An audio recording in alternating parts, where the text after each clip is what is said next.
no train smash, it's no plane crash. We are here this morning, colleagues, to deal with SAA.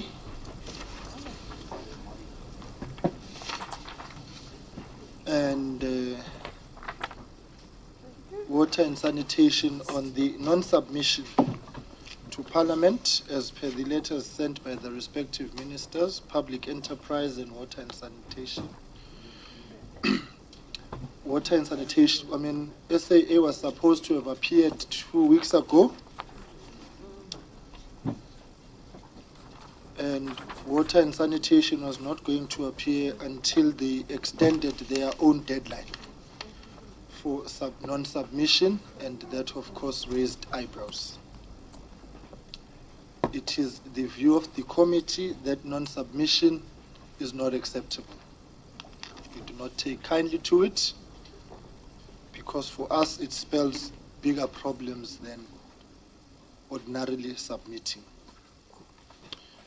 And so, recognizing that non-submission may first become a norm, departments and entities will be expected to come and explain themselves before Parliament beyond the writing of letters, because that is the seriousness with which we are applying to this matter. Because we expect to conduct hearings with departments and entities on the basis in the main of the reports which are submitted to Parliament. So the Deputy Minister of Public Enterprise is not new to this reality, because SOEs are becoming a problem child. And we are not going to tolerate this kind of reality any longer. So I must then welcome you back, Deputy Minister, and thank you that the reports which were due for submission following our hearing have arrived. So we will be processing those, and then we will take it from there. Colleagues, I have received the apology of the Minister of Human Settlements, Water and Sanitation, who has indicated that the delegation this morning will be led by the Deputy Minister Mahlobo, who is here. So the Minister did send an official letter. We have received correspondence from the DPE saying that the delegation will be led by the Deputy Minister, who is here this morning. I've received the apology of Honorable Van Minen, who is not able to be here this morning. We will be joined later on for the purposes of observation and probably other perspective later by colleagues of the Water and Sanitation Portfolio Committee. It is not a joint committee meeting, but they expressed an interest to be here. So colleagues, I request that we start. SAA, it's not the first time you've not submitted. And I hope it is the last time that we have to go through this ordinarily unnecessary exercise of having to explain why you have not submitted. In the 5th Parliament, Parliament found itself visiting SAA, and the problems there persist. And I think it's only opportune that you are here this morning following some of the announcements that you have made yesterday. This will give you an opportunity to take the nation into confidence when we have concluded the purposes of why you are here. As I'm saying, we are focusing on SOEs because we cannot continuously be throwing financial solutions to non-financial problems. The issue is getting management and governance right. The taxpayer does not have a bottomless pocket. There are competing priorities, and I dare say there's a view out there which I subscribe to, that the majority of our people are not flying SAA. And so maybe the money that you are getting should be going to other entities like Rasa, where the majority, millions of our people every morning are reliant on that mode of transport. So if you don't get your things right, you put us into a corner. So the first phase of getting that right is clearing the woods, explain why you have not submitted. We develop a process and a timeline of when you will submit, and we interrogate what you submit, because we are adopting SAA as a key priority focus of this committee in the 6th Parliament, and we are going to be persistently and consistently keeping a very strong and keen eye on your operations. So DM, as we did the last time, I will hand over to you to make the introductory remarks. These are members of the Standing Committee on Public Accounts. They will not introduce themselves. It's Honorable Khadebe down there with an H, Honorable Mahau, Honorable Lis. In the back row is Honorable Tolashe, Honorable Zibula, and Honorable Somyo, who also chairs the Standing Committee on the Auditor General, to make sure that there's synergy between the two committees as a full member here. And I'm Kulewa Hlengwa, and I chair the committee.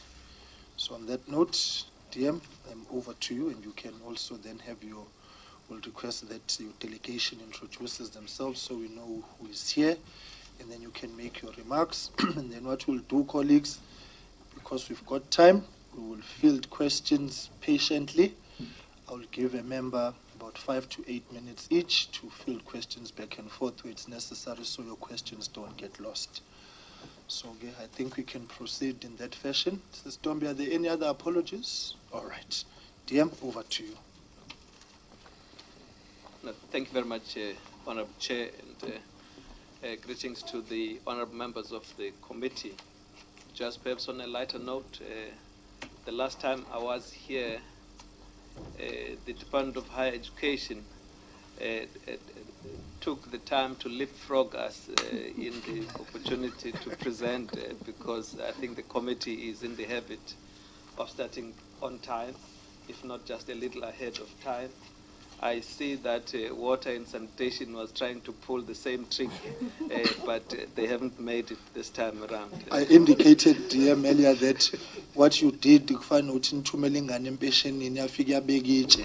because when I arrived, there was already members of DP, so Bab Mahlobo, Ushiwe Stimela namhlanje. Now, probably they had caucused it, but we beat them to it today. Thank you very much, Honourable Chair. I would really not say much at this time, Chair. Safe to say that the SOC we with today is going to be headed, or is headed by the acting chairperson, and I think I must explain this. In the course of the year, we had an unfortunate resignation by the chair of the board, so appointed. In the circumstances, an acting chair was appointed amongst the board members, non-executive board members. Sistandeka Mkotuso is that acting chair. I'm making this because the last time we had a bit of discussion around the acting and acting when the acting had started. She's acting chair on that account. And of course, she's not alone. She has with her one of the board members, and I'm sure if they could introduce themselves, as well as the members of the executive management who are here, whereafter I would be happy to let the acting chair just to table the matters together with the team. Thank you, Chair. No, I think that is in order. Thank you, Chair. Thank you, Chair. My name is Thandeka Mkotuso. I am the chairman at SAA, as the DM has mentioned. With me are members of the board as well as the executive, and I'll request each one of them to introduce themselves. All right, that's fine. Good morning, Chair. Can we just turn off the mics, because once there's more than two on, yeah, thank you. Good morning, Chair, and good morning, honorable members. My name is Zux Ramasia, the acting CEO of South African Airways. Good morning, Chair, members of the committee. My name is Martin Kingston. I'm the Chair of the Board Implementation Committee and a member of the Audit and Risk Committee and Non-Executive Director of SAA. Good morning, Honourable Chair and members of the committee. My name is Dion Fredericks. I'm the interim CFO. Okay. Morning, Chair. It's Vamla Maestri, SAA Head of Stakeholder Relations. Good morning, Chair. Good morning, members of the committee. My name is Tladi Tladi, SAA Communications. Good morning, Chair. My name is Komoto Chadi, Risk and Compliance. Oh, sorry. My name is Avril Halstead. I'm the Acting Deputy Director General at the Department of Public Enterprises, responsible for the Transport and Defence Enterprises. All right, Chair, before you start, I just want to advise members we've got a policy here. Gogo owes us as well. If your phone rings, we charge you 100 rands. We're fundraising for charity. So I just would request, because amongst other things, it interferes with the recordings. All right, Chair, over to you. Thank you, Chair and members of the committee. We have an agenda that was forwarded to the committee that details the items that we would wish to share with the committee. However, with your permission, would like to add a few items given the latest developments at SAA, and those pertain to the Section 189 that has been in the newspapers, to the recognizing agreement for the pilots. That is also an area for discussion. The salary increase demands placed on the table by the unions, as well as the impending strike. We have received notices from some of the unions that they will be going on strike. So would like to take the committee through that and then get to the objectives of this sitting in terms of the non-submission. But we are in what we'll start with is the primary reason why we are here. That's fine. The non-submission. Okay. The other matters are secondary. They are matters by coincidence. Okay. So that we do not overtake the portfolio committee as well on public enterprise, where your primary reporting and oversight and accountability resides. But since you are here, we'll take those at the tail end. So we will start with the core business for the day, and then we'll deal with those matters. And if there are annexures of those, if anything is written, it can be circulated so long of the issues that you want to add, unless there isn't. If there is, can that be circulated? So let's start with the core business, and then we will deal with the secondary matters later. Thanks for the guidance, Chair. We have the agenda, starting with the responsibilities of the board, delaying and followed by the delay in submitting the AFSs, going concern status, funding requirements, and the audit status. I will ask Martin and Dion. Martin is representing the chair of ARC as well, because he serves on that committee, to walk the meeting through the context of that has created the delay in the submissions. Martin and Dion, please. Thank you, Chair. Thank you, Honourable Chair of the Committee. If we can look at the introduction first. Perhaps by way of a preamble, I should make it clear that the fundamental issue that confronts SAA is its financial circumstances, and the fact that we do not have access to liquidity. We are technically insolvent, and that creates a very major threat both to the company and, I have to say, more broadly to the economy unless it's addressed. That sets the context, as I said, for the presentation that we're going to make, because to be able to table accounts in front of this committee, and in fact there are 2 years that we haven't tabled accounts for, the financial years 2017-18 and 18-19, we need to be able to satisfy ourselves as a board that we are a going concern. At this moment in time, we are unable to provide that assurance to ourselves or indeed to our stakeholders, and therein lies a challenge that I will elaborate. We need to acknowledge, and we do, the very significant support that has been provided to us over several years as SAA has continued to sustain significant losses by the shareholder. We acknowledge it and we appreciate it. I regret to say, Chair, it is not sufficient. This is an industry, as we've discussed before with this committee, that at the best of times is marginal, and in the case of SAA has been loss-making on a consistent basis, and will continue to be loss-making unless and until fundamental steps are taken to restructure the business on the one hand, and the balance sheet on the other hand. And indeed, securing funding going forwards continues to be a very significant challenge to the company, and unless and until we can, we run the very risks that we're going to elucidate this morning. Not only can we not finalize our annual financial statements within the time that is prescribed by law, but we cannot tell you when we will be able to finalize the annual financial statements for the 2 years that I've referred to, 17-18 and 18-19, unless and until we can assure ourselves of the fact that we are solvent and we are trading responsibly as opposed to trading recklessly.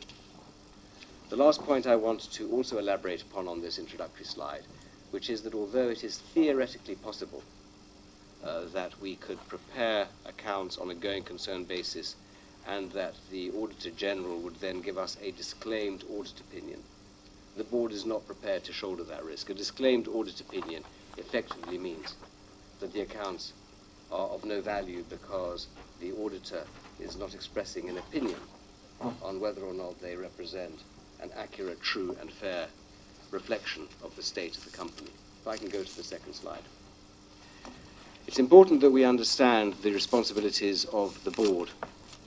In accordance with the PFMA, as the accounting authority, and it is the board that is the accounting authority, we have to prepare the annual financial statements for audit within 2 months of a financial year and within 5 months to National Treasury and public enterprises. However, the Companies Act is very explicit in stating that a company satisfies the solvency and liquidity test at a particular time, that's at the time when the accounts are being prepared, if it appears that the company will be able to pay its debts, all of its obligations, I should say, as they become due in the ordinary course for a period of 12 months after the date on which the test is considered. In other words, as we have not prepared and issued the accounts yet, if we were to prepare them today and issue them today, we need to look at least 12 months forward from today and be satisfied that we can meet our obligations as they fall due.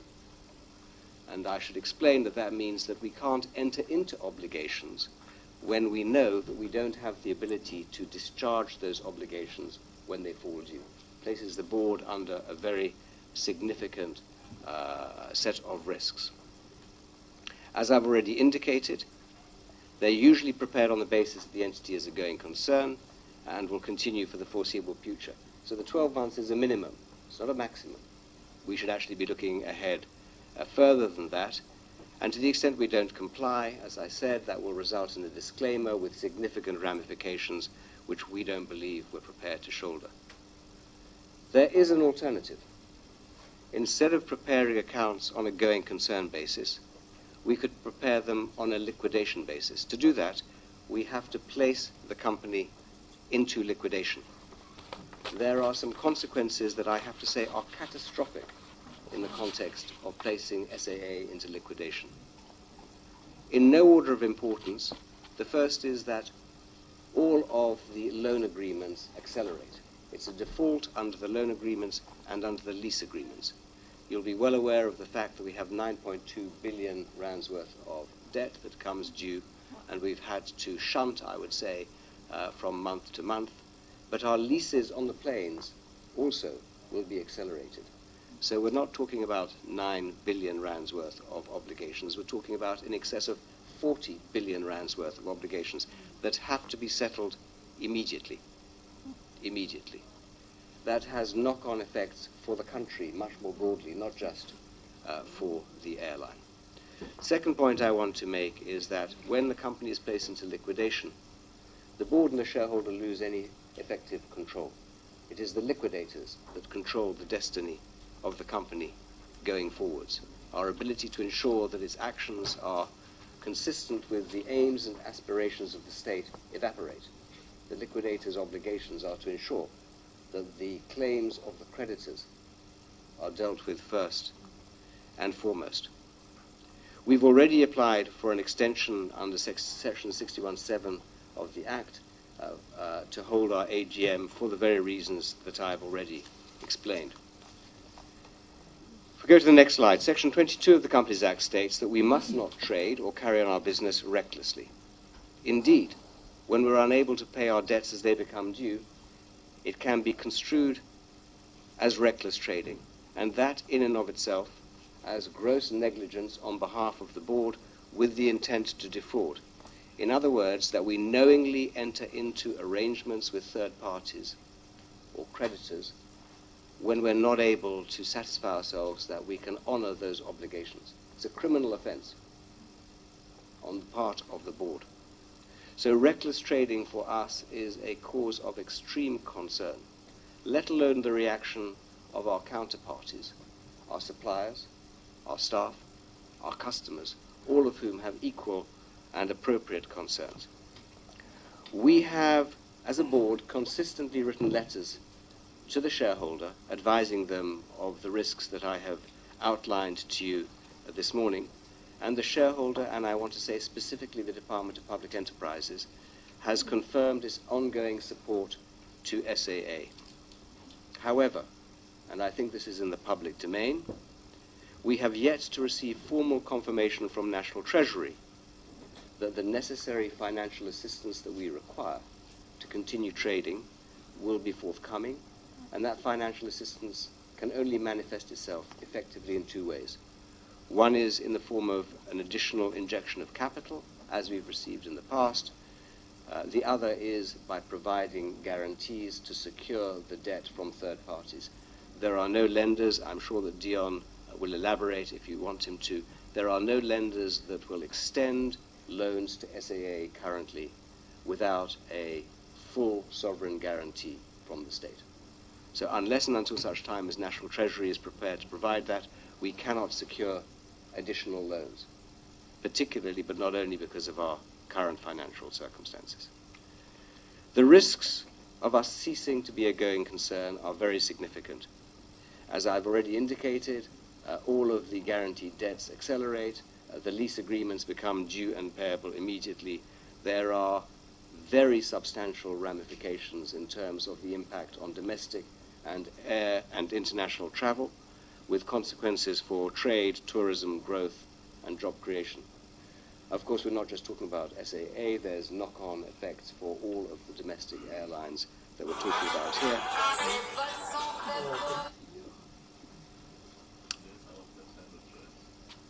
Continue. Thank you, Chair. Ben is noting those who are in debt. Noted. Noted. Hopefully they can honor their debts, Chair. Thank you. I should state that there are 10,000 direct jobs that are at risk, but many more indirect jobs. We estimate probably of the order of 40 or 50,000 indirect jobs that are at risk in the event that SAA is placed into liquidation or ceases trading. We have taken legal advice, and currently the advice that we've received is that on the basis of the expressions of support received from the shareholder, we're not trading recklessly. But I need to explain that there's a difference between not trading recklessly and being able to secure the requisite funding to carry on discharging our obligations. In terms of the delay in submitting our annual financial statements, the audit for the year 2017-18 was completed long ago, except for this particular issue. The work on the last year, 2018-19 audit has already started, but has been halted for the same reason. And we're not going to be able to approve and submit those statements until the uncertainty over the going concern status of the airline has been resolved. I should add that the Auditor General has been very forthright in his view that based upon what he has seen, he does not believe that we're a going concern and that we're going to have to demonstrate a higher level of confidence to him that we have access to the requisite financial resources to settle our obligations. I've already talked about the risks associated with the disclaimed audit opinion. But I should say that the figures that are in the public domain in terms of our current trading performance are probably significantly overstated. The consequence of our current financial circumstances and the threat, let alone the reality, of the impending strikes that are scheduled to happen imminently will fundamentally undermine any chances of a turnaround being achieved in the immediate short term, fundamentally.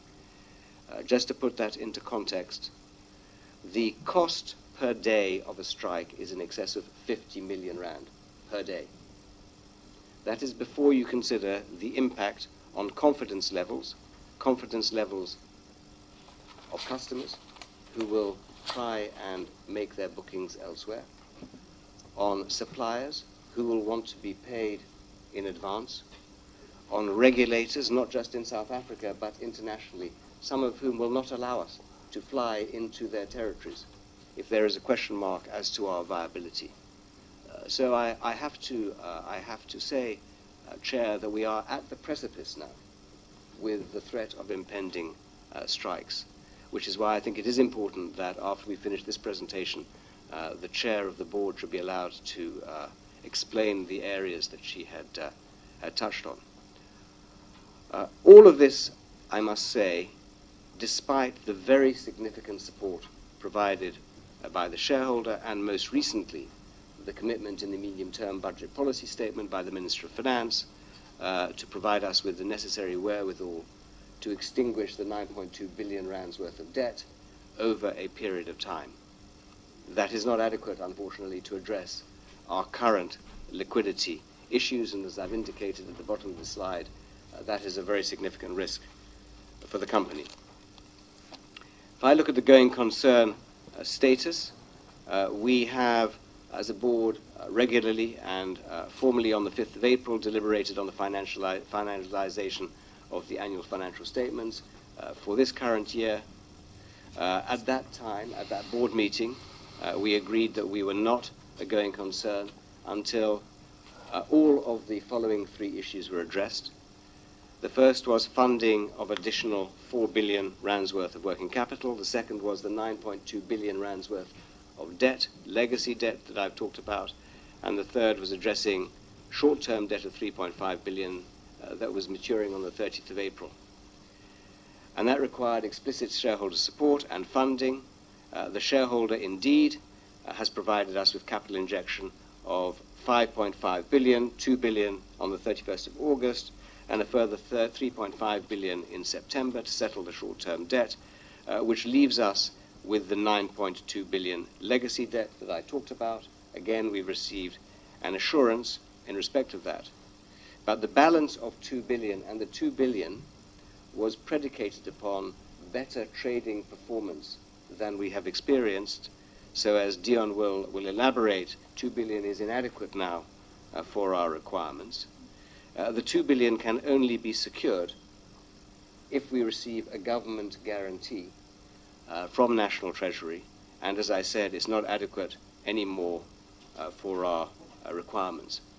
And those are our immediate short-term requirements, which is why I need to emphasize it, Chair, because that brings into question the issue of preparing our accounts on a going concern basis. If we can't access liquidity for our immediate short-term requirements, then we certainly can't prepare the accounts on the basis that I've characterized. I'd now like to hand over to Dion so that he can talk about not only the funding requirements, but also the status of our discussions with the lenders, and then the audit status.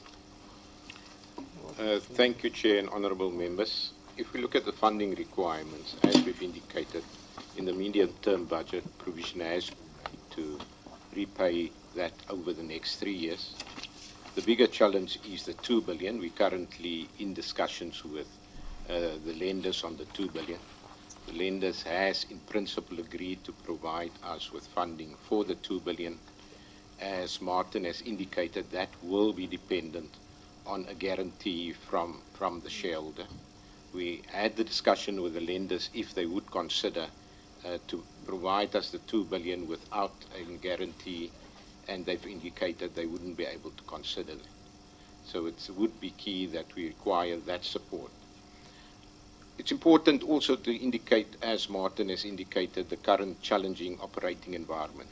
We've indicated previously, if we compare year over year, and we compare January to May last year with this year, from an average fare perspective, in dollar terms, the fares actually decreased by 12%. In the same period, the customers or the passengers only increased by 2%. So before you start for the financial year, you're 10% below what you've budgeted. This soft trend started in January already and has not changed. We have in the interim appointed a chief commercial officer that is busy looking at, because ultimately we have closed some of the routes that we're not making profit on, but we need to expand. You need to grow as well to make sure that you can carry the cost of the airline. So we're also looking at expanding in terms of routes to increase revenue. However, the challenge in the current environment makes it very difficult. To give you an example, one of the operators this year increased their capacity by 57% while they're reducing 14%. And as a low-cost carrier, we are full-cost carrier. To compete then is very difficult. As a result of that, we're looking at different strategies now to make sure that we compete and give customers a bigger option and selection, and how we retain them from a revenue perspective. As a result of that, there will be additional funding. We're busy calculating that. We're also working with the banks to see how we can address that. But even for that, a guarantee will be considered. In terms of the revenues, as I indicated, we've done significant work to see how we can increase our revenues. We've also started to do work on reducing costs. On the revenue side, you would have seen the 2 350s that have arrived that we will use from December on the New York route. That will have a significant reduction in our fuel costs, but also maintenance going forward. And it's a much better product, so we will get upside from a revenue perspective with customers coming back to SAA and those that we have retaining them. On the cost side, we have now implement that only costs can occur that directly support the aircraft, which means keeping the aircraft in the air, and any requirements from a regulatory perspective. All other costs needs to stop immediately. And we've created a war room from a finance perspective, and we are looking line for line each cost center, and these relevant members, they need to come explain why they require the funds. If we believe it's not required from a finance perspective, those budgets will be closed and stopped at the end of the day. So all non-essential expenditure will not continue. Then on the audit status, although the Auditor General hasn't officially issued the audit report because of the going concern that has been indicated previously, management has engaged with the AG to ensure that we start addressing the findings. We have developed plans for all the findings. The one finding that's taking significantly more time is on the fixed assets. We have developed a framework for fixed assets. We've implemented a system. We've tagged most of the assets now, and we will complete that as soon as possible.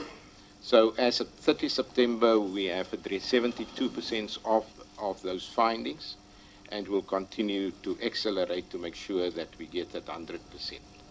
The 2018-19, as Martin has indicated, planning and preliminary work has been started, but as we were not in a position to provide the board with draft 2018-19 financial statements for them to approve, as a result of the going concern.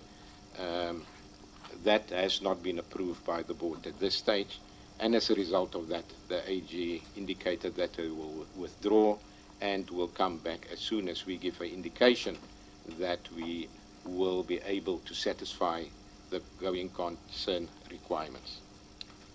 Thank you, Chair. All right. Colleagues, there it is, the presentation. The acting chair, we will park the other matters because I do not want us to run the risk of not dealing with the substantive matter that you have not submitted, because that is fundamentally the issue. The rest is a consequence of, and coincidence, as I've already said, of us being here today. So we will provide that opportunity. So colleagues, I will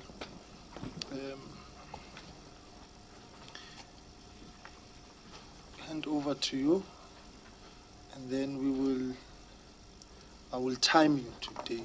So remember, let me have more than 8 minutes max. Field your questions, get your responses, and then, yeah, so can I get hands? Right, Honorable Liz, Honorable Tolashe, we'll start with those two. Right, Honorable Liz, we'll start with you. Thank you, Mr. Chairman. And yeah, hi to the board. I'm not sure that I want to thank you.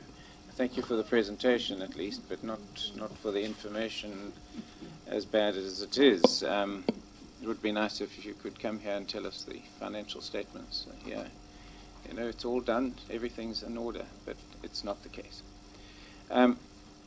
Martin, you've painted a very bleak picture, and I have no doubt that it's accurate, but I think there's some options that you haven't considered or haven't mentioned. Why is the board not looking at business rescue? All right, can we get a response? So if I can answer that through you, Chair. Firstly, the board has looked at business rescue. We actually, as a board, cannot place the company into business rescue without shareholder consent. Unfortunately, in the shareholder compact, it overrides the Companies Act requirements. But more importantly, to place the company into business rescue, and we've received legal advice on this, there needs to be a realistic prospect of achieving that outcome. To achieve that outcome, we need to access the self-same liquidity that we've been unable to access to date. The receipt of the commitment to repay the 9.2 billion rands worth of debt is a significant proportion of that obligation that has disappeared.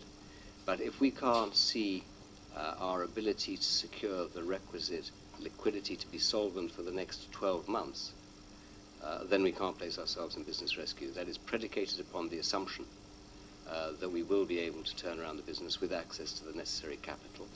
And secondly, as I've already indicated, we require shareholder consent. So the only option is either to continue trading as a going concern or to place the business into liquidation.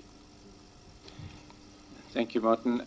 So you haven't asked the shareholder to consider business rescue then? Is that the answer? We have had extensive discussions with the shareholder about the options, including business rescue. Business rescue can only be looked at as an option if we have access to the requisite capital. We don't. But in either event, you need that access, whether it's business rescue or continued trading. That is correct. And so it remains an option. If you think that the continuing trading is an option, then business rescue must also be an option. It's only an option if we have access to the requisite capital. That's the first point. And secondly, there are ramifications in terms of breaches of existing agreements that need to be considered, including the lease agreements, if we place the company into business rescue. Indeed, but it remains an option. Now, in terms of the going concern status... Zambana, sorry, before you continue, sorry. I think your question remains relevant, though. Have they asked? I think to say we have been in discussion about other things, because I think there's merit to that. Can we come back to that question later? And it can just be noted, because one would want to see the train of thought of the board in terms of what, I mean, a discussion, as far as I see it, must be coupled with a plan. roadmap. All right, you can continue. I just wanted to flag that because I think it speaks to the thinking of the board. Yeah. All right, Honourable Liz. Thank you, Mr. Chairman. I would request that we park the department and deal with the management. I'm seeing the end of the DDG. Would rather want to engage with the board. We'll come back if there's any other issues which they would want to add on at the end.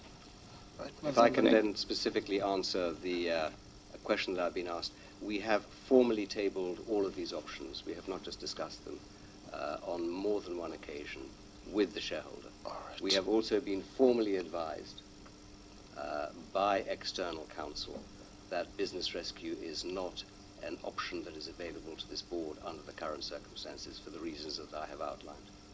All right. Thank you, Martin. Mr. Chairman, if we could then have a copy of that legal opinion, please, submitted to the committee. All right. Wednesday next week by 12 o'clock, please. All submissions that will be required, Wednesday next week, 12 o'clock.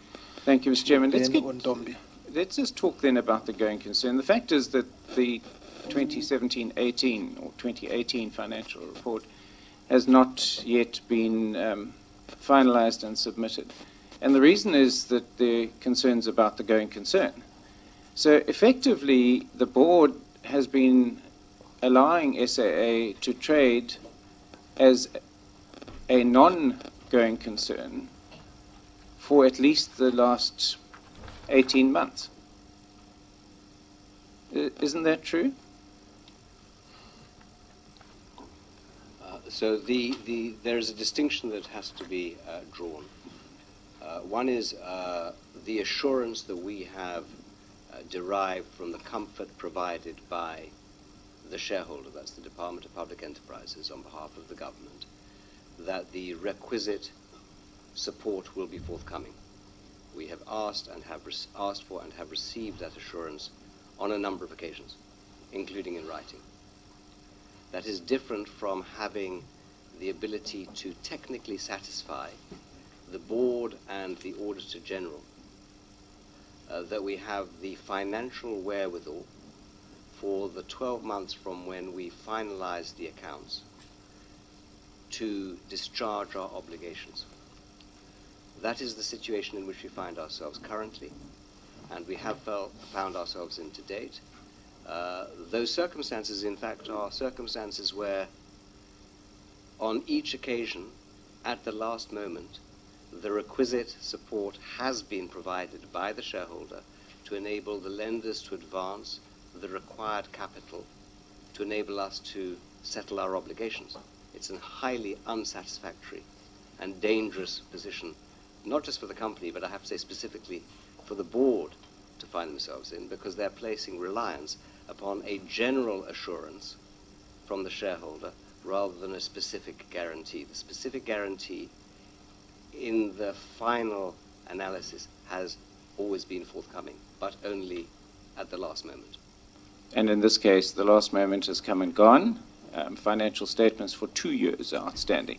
So, in effect, what the board is doing is it's flouting the law on the basis of some kind of support or commitment from a shareholder. So there's no legal reason for you to not adhere to the law, the PFMA. You're simply doing it on the basis of the word of someone or a letter or something which has no legal standing. It cannot override the PFMA. It simply can't. And so I put it to you that it hasn't been a going concern. You haven't had the legal basis to assume it will be a going concern, and therefore you've been trading recklessly. Right, I saw the chair of the board wanting to respond to that. Thank you, Chair. I do not believe that it is entirely true that we have flouted the law, we have flouted the PFMA, and so on and so on. We have Chairman, is it true that the financial statements haven't been published as per the law? All right, wait. We see. let us not overshadow each question. Let's get a response. I will manage you. Mazamban is rounding up now in his 8 minutes, and then I'll come to Honorable Tolashe. She will have her opportunity to questions, and Honorable Somyo. So, Dinotile Nonke, Mazamane, let's get the responses. Honorable Hatte with an H as well. So, right, Chair, put your, and then Mazamban, you can react to her. Yeah. All right. Thank you, Chair. As I was saying, it's not entirely true, the statements that you have made.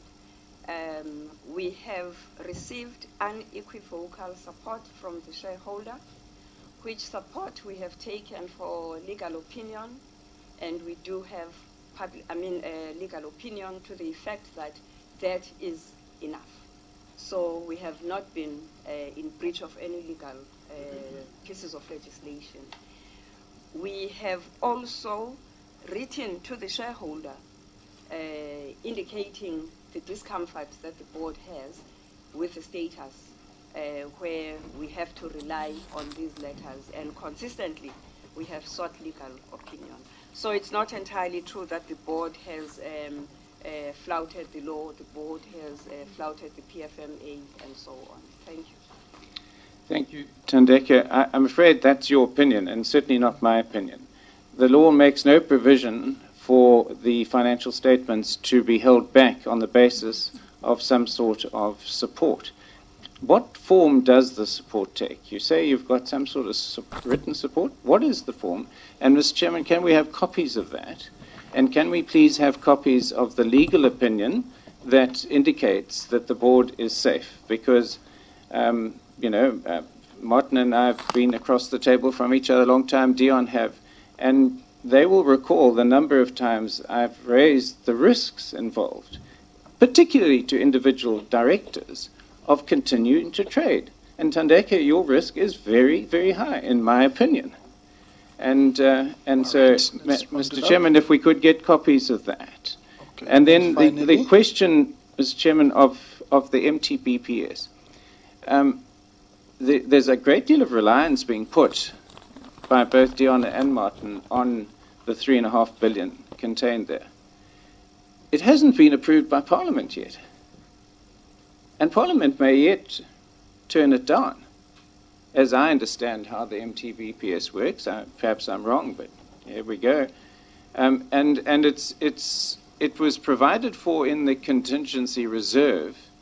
But in the end, as I understand it, and that's up for correction, Parliament still has to approve the MTBPS. All right. And the last question, Mr. Chairman, has the engine that went missing been found yet? All right. Okay, we'll get responses to those. All the matters that I'm glad Advocate Jenkins is here, so that all these legal opinions and so on will be forwarded to us next week, and you'll have opportunity to look at them and advise the committee accordingly. But what is not in dispute, Madam Chair, whatever the opinion is, from where we are seated, whilst the provisions are there that they may be late submissions, as far as we are concerned here, non-submission is non-compliance, and that is in breach as far as we are concerned of the PFMA. Particularly when the non-submission becomes a trend year on year. That is fundamentally where the issue is, and quite frankly, what you are relying on makes it very, very difficult for us to take comfort in, because you do not know when you will submit. You are reliant on factors which you've got no control over. And I want to expand a little bit on the narrative of the shareholder.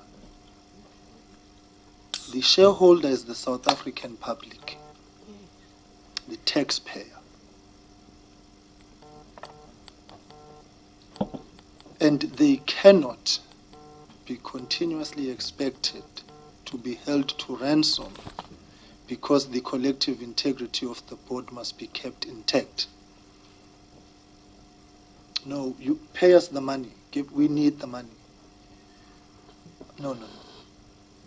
These bailouts are certainly becoming a perennial headache. If we're not going to build in checks and balances which ensure accountability, they can't be endless.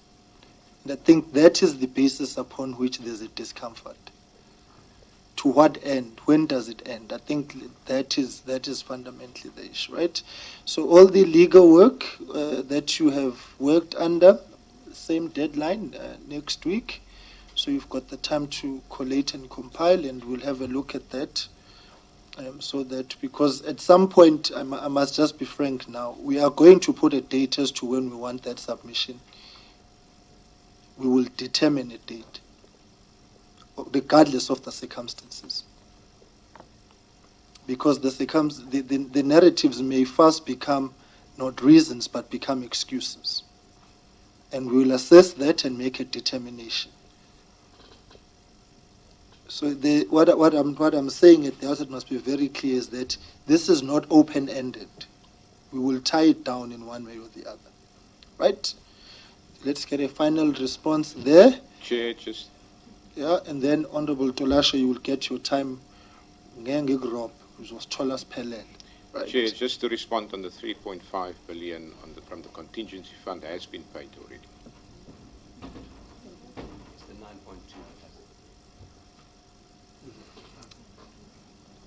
Thank you. All right. Honorable Tolashe, your time starts now. Thank you very much, Chairperson. And Honorable Somi will be next. In fact, Chairperson, I thought the last point you concluded into should be the one that you must emphasize. The appearance of the board here is the fact that there was non-submission. I think it starts and ends there. I think the chair of the board should take us through, unless she's going to sit this side and tell us what is this that should happen then, with the so very frustrating circumstances that they are putting before the committee. However, we're here because we must do our part as per the Constitution of the Republic.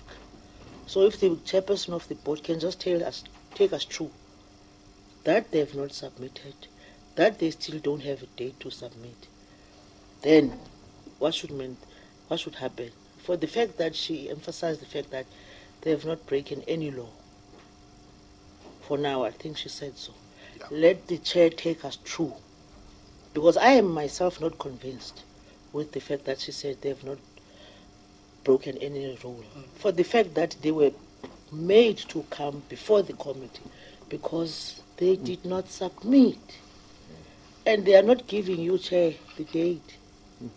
We want to get into discussion on the figures, the circumstances and everything else.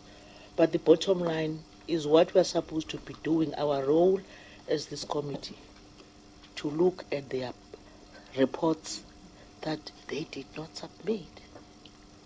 We are interested in wanting to be involved in the difficulties and give advices if we can. However, we are not going to get that through the window. Let the board do what is right, and if they can't, they must tell us why they should be there.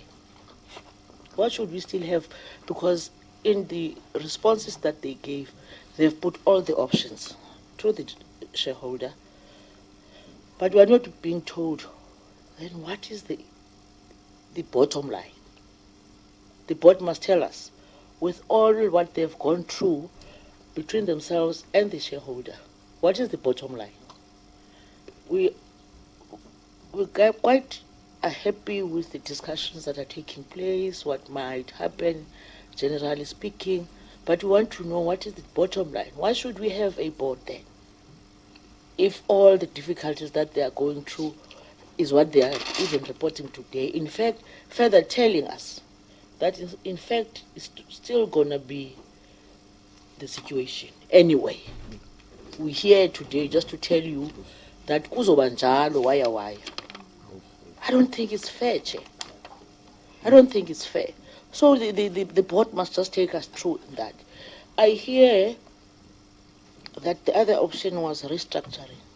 Chair, I'm afraid this is the second board that appears before us and say the same things. I really want to request if the gentleman can take us through what it means when he says restructuring. Because I don't want to suspect that you are sitting with the same arrangement with the board that was here last week when we were told things that really are frightening. So that we can, with time, sit with the shareholder and get to hear from the shareholder on when are we going to seal this leakage that is sometimes created deliberately because of the shareholder sometimes, in fact majority of times. Because if the shareholder can stop lento yokuthi siyayixhasa le ntombi ngathi uzovuma kusasa ngathi ayisavumi ngathi izovuma futhi and akupheli kuyaqhubeka ngathi izovuma ngathi ayivumi ngathi izovuma ngathi ayivumi, but the taxpayer is really the one who's suffering. So that's what I wanted to raise, Chairperson. Thank you. I just want to build on that comment. You see, when SAA says, as of 30 September 2019, 72% of the audit findings have been cleared. So for you, it's business as usual. You're carrying on, you're clearing the work. But Parliament is not privy to any of that. So I hope, Chair, you realize where the inconsistency and where the concern arises from. The checks and balances which have been built into oversight and accountability to an extent are being ignored because you are protecting yourselves, but you are doing the work, and we've got very little space to satisfy ourselves whether the work is being done in a manner which it's supposed to be done. Because we are not privy to those audit reports that you are dealing with, and like I'm saying, if it's open-ended, then next year we'll have the same situation, and by the time you submit all these outstanding things, whenever that will be, if we don't fix a date, we will then have the mammoth task of having to go back now and assess year on year the work that you have done. So the fundamental issue here is that you need to shape up or ship out. Because what we can't allow is entrenching this thing of non-submission as a norm. We cannot. Otherwise, we are aiding and abetting the crisis. There must be that appreciation from our side. We understand the complexities that you are presenting. They are real. We have gone through them even with the legacy report. We understand fully that there's a problem. But we also have a problem from where we are seated because we are constrained in holding you accountable. There's a vacuum in accountability. You are accounting to yourselves at some level. Tina ngapha, we're playing finder. So we need to be able to find each other. And the basis of that is the submission. So that's why I said we will focus on the issue of submission, because that is the nub of the issue. So that we can be able to, so that we don't resolve, because we'll have to resolve as a committee and then present to the House. If we resolve on the basis of limited information, it's to your detriment. So that's where it becomes important, right? There was no question, but Chair, I'll give over to you if you'd want to on that, and then Honorable Somyo, you will get your time. I just ate into Honorable Tolash's time. Thank you, Chair, and members of the committee. May I just request for clarification, Chair, that you would like to get some information in terms of the audit findings that were initially tabled, and 72% of that has been done, what that is and what is still outstanding. And I hear you talk about the audit reports that you have not seen. I'm not sure whether the question there is for us to share the audit report with you. I just need clarification before I respond. No, at this point, I'm not saying that. The onus of submission rests with you. What I'm saying is we're going to arrive at a point where the entrenched open-endedness we're going to close. And so the responsibility becomes rely on that which is tangible and not that which is assumption. At this point in time, you are hinging on things where you are saying, that one must do that, that one must do that, and all those things are out of your control. So we're not going to short-circuit the process. The time you will get, but it's very minimal. And the pressure then goes to the shareholder as well to move with the necessary speed to create a conducive and enabling environment for you to clean your books and make your submission. If that does not happen, we will determine a roadmap here. And I think it's advisable that you rather devise your own roadmap before we do, because we may be less likely to be as considerate as you are to your own director's safety. Right, Honorable Somyo, your time will start now. Well, thank you very much, Chair. It's a sort of story. The page 3 of the presentation, the last point there, in essence, carries the point what you were referring to. The board is so emphatic that SAA is not prepared to shoulder the risk associated with a disclaimed audit opinion from the Auditor General. It tells it. They have seen the story. They know the story. They created that environment, but they are not prepared to shoulder that responsibility. And they are not prepared for this Parliament to have an opportunity for their accountability in this regard. In this manner, they are arrogating either the executive authority or this Parliament. Their role is the role of performance in terms of instances of the receipts of such financials from this House and account accordingly. If in failure of doing so, who is going to stand in authority to say they deserve?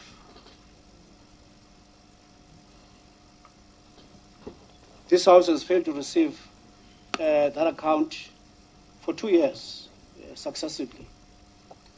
And here is the board with that statement. I could see the matters that relate to going concern status. Ngesintu kubelekwe amawele,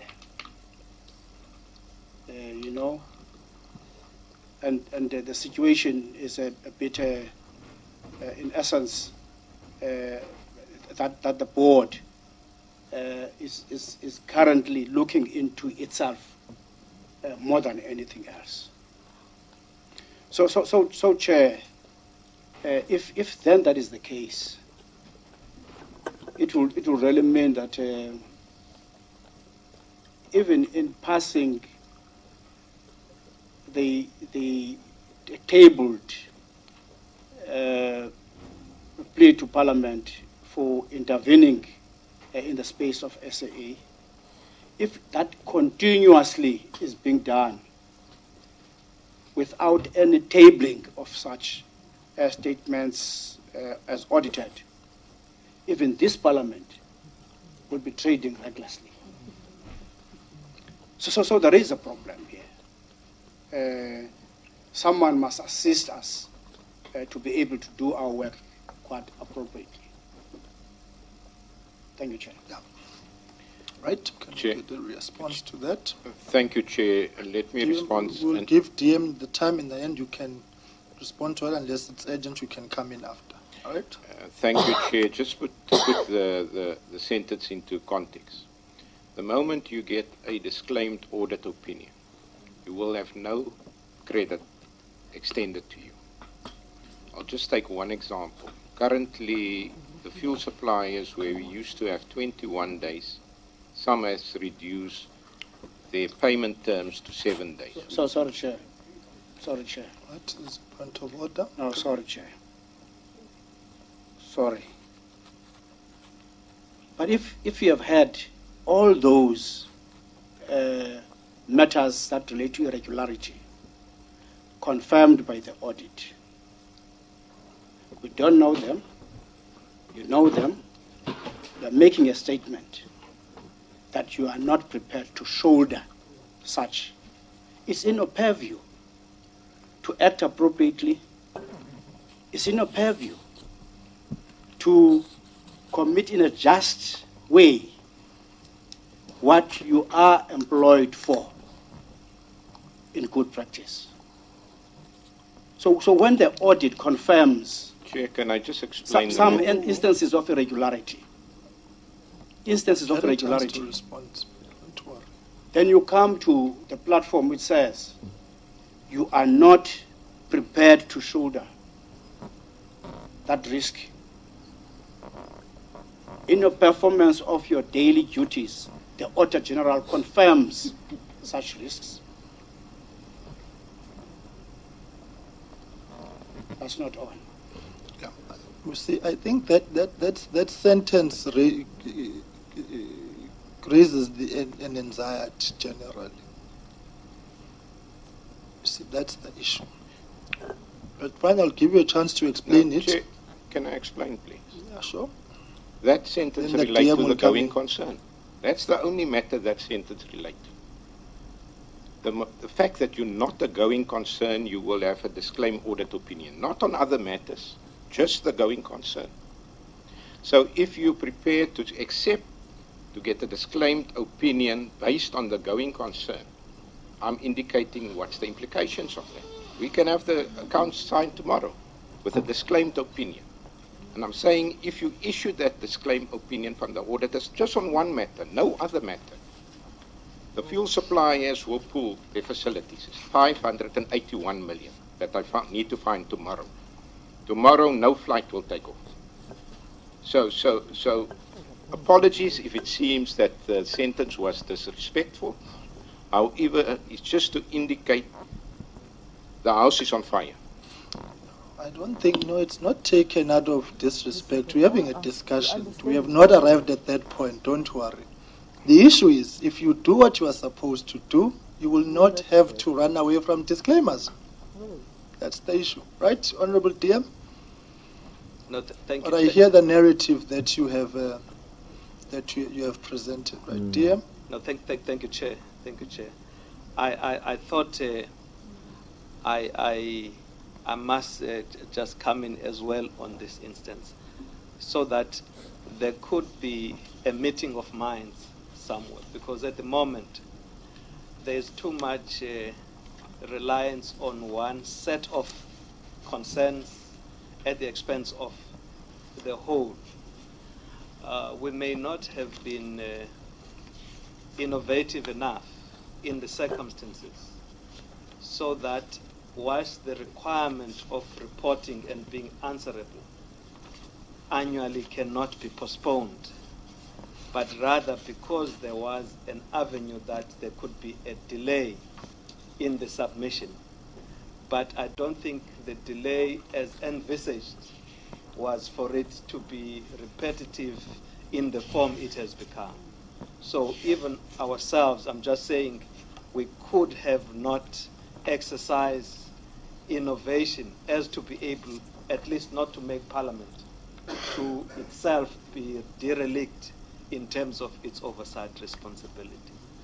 the point made there, I think, just in mind, Transnet has a disclaimed opinion, if I'm correct, right now. But it's for a different set of things, not the going concern issue at all. The difficulty when it comes to SAA, where there is a disclaimed opinion on account of this, it has a knock-on effect on other things that then have the effect of paralyzing operations and everything else. Perhaps that the point is trying to put that across, but I don't think it should be read to suggest that.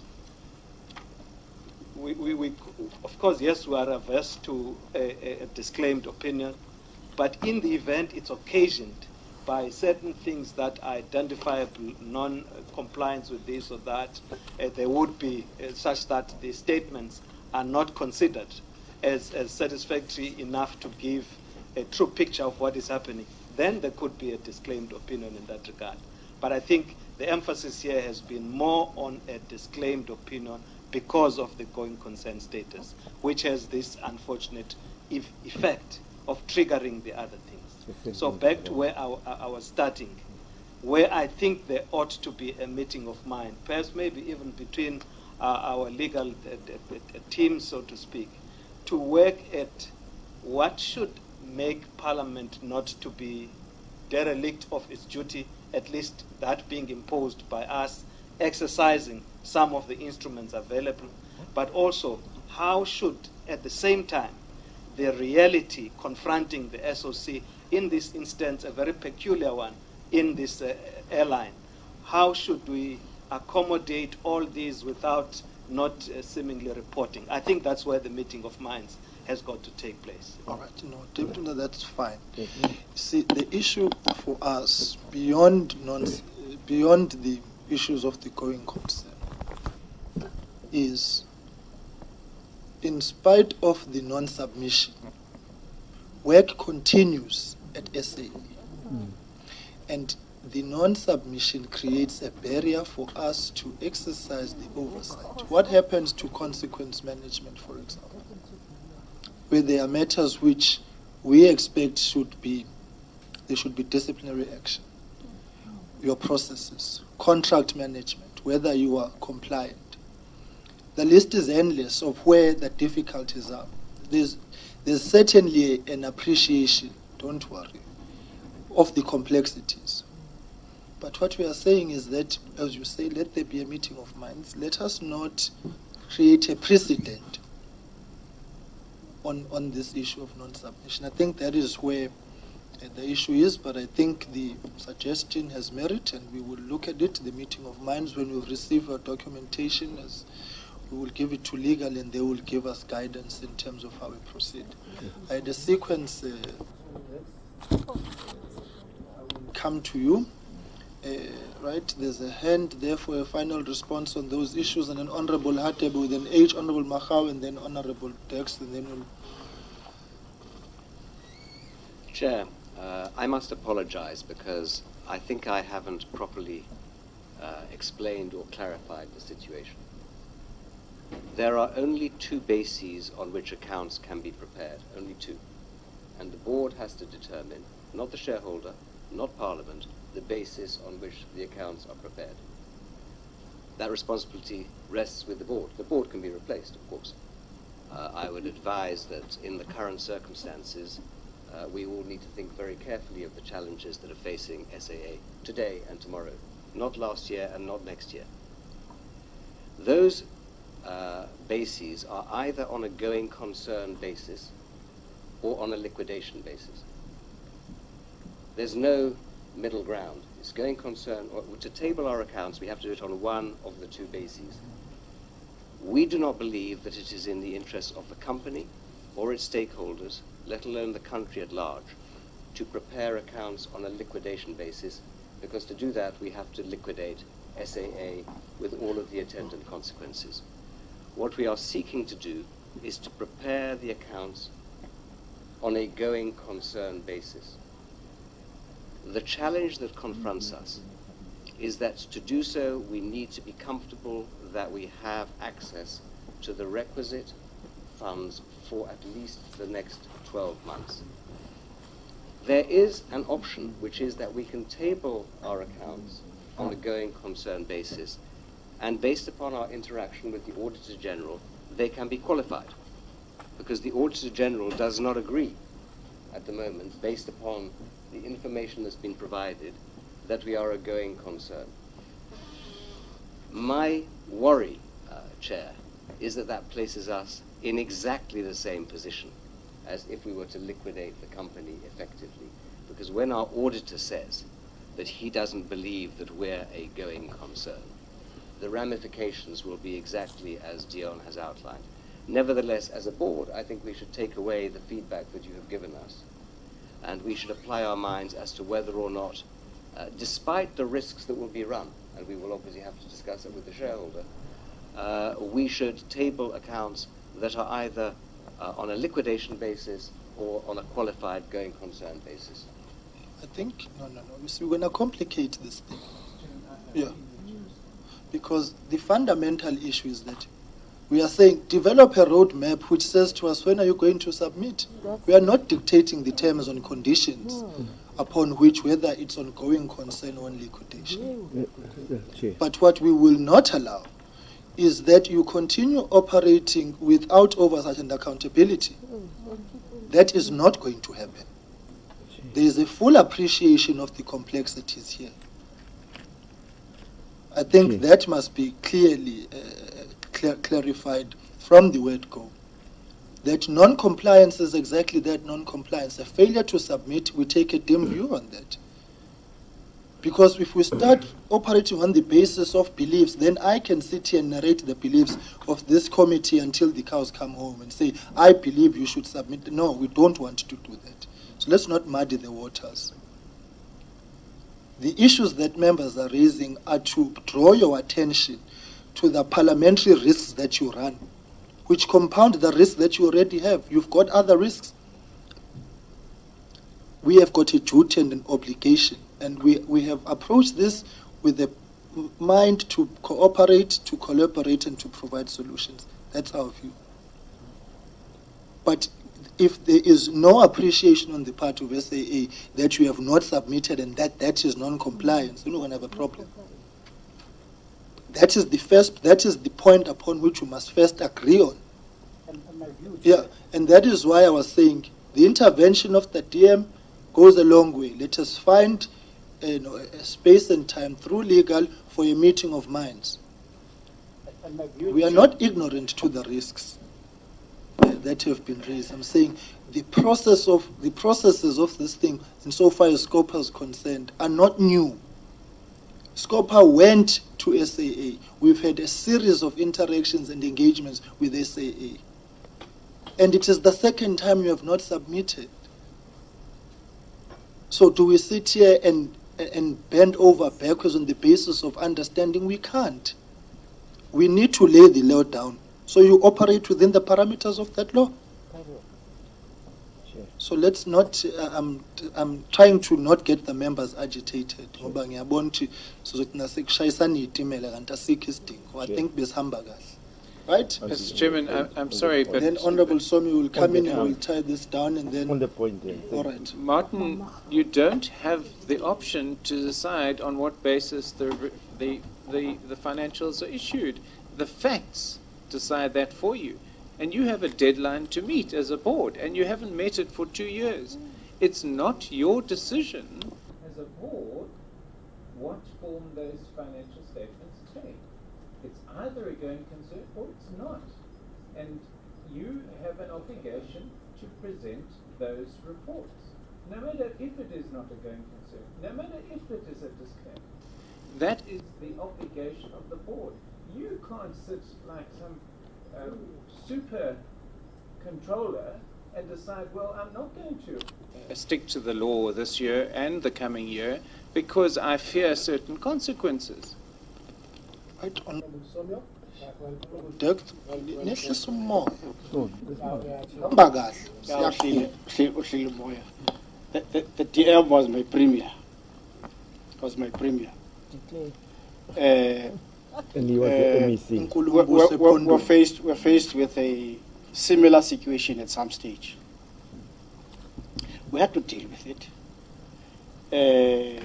Where one entity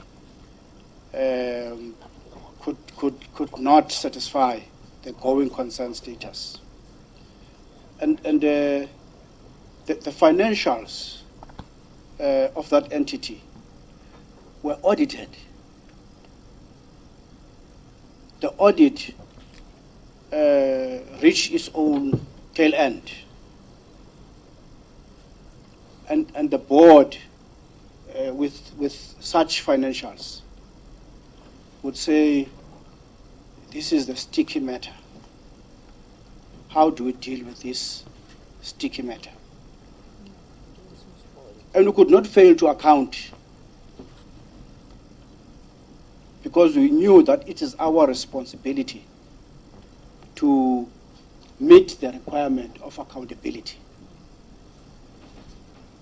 So the base, you know, that's why I don't want to get merits, demerits of what is taking place in the company and so forth. My main worry is that if I have to stand there in the assembly and say, let's give this SOE this money because of A, B, C, D, E, which basis? You know, if they have failed to give us that sort of a line, you know, to account, so the authority, the executive authority, could be able to handle such instances. Yeah. Chair. Yeah. Here's the fundamental issue.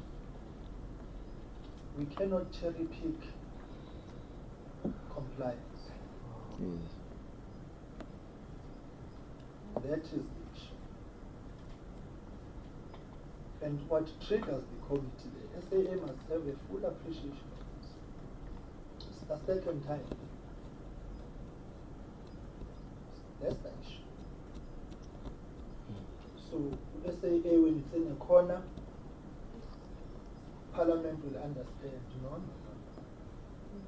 It's almost a blackmail. There are terms and conditions to the support that we lend to. Those terms and conditions are compliance. We are not questioning whether you are doing a good job or a bad job. No. We are not passing judgment on your competence. We will pass that judgment when we receive your report. And I think, Mr. Kingston, you must appreciate that you put us in a corner when you say you do not know when. That, for me, in your initial statement, that is a concern. We could be here in 2024 with a loop. That's what I'm saying. Who DM, who swears? Let's find an opportunity for a meeting of minds on the legal aspects which have informed your decisions, so that we can chart a roadmap. For me, that's very clear. That's not in dispute. That intervention helps a lot. We will take up something. When we receive it, we look at it. And like I'm saying, I'm glad Advocate General is present here today, because already he's got a feel just of what it is that is the thinking of the committee. We want to craft a sustainable and viable roadmap towards submission. But we are not going to allow a situation which the next report finds itself in the same space and fate. Yeah, thank you, Chair. I've not forgotten about you, colleagues. Yeah, just we'll round up now. I'm patient. And Bob Matobo, you can come to. Yeah, just very briefly, Chair. Sorry for coming late, Chair, but very briefly.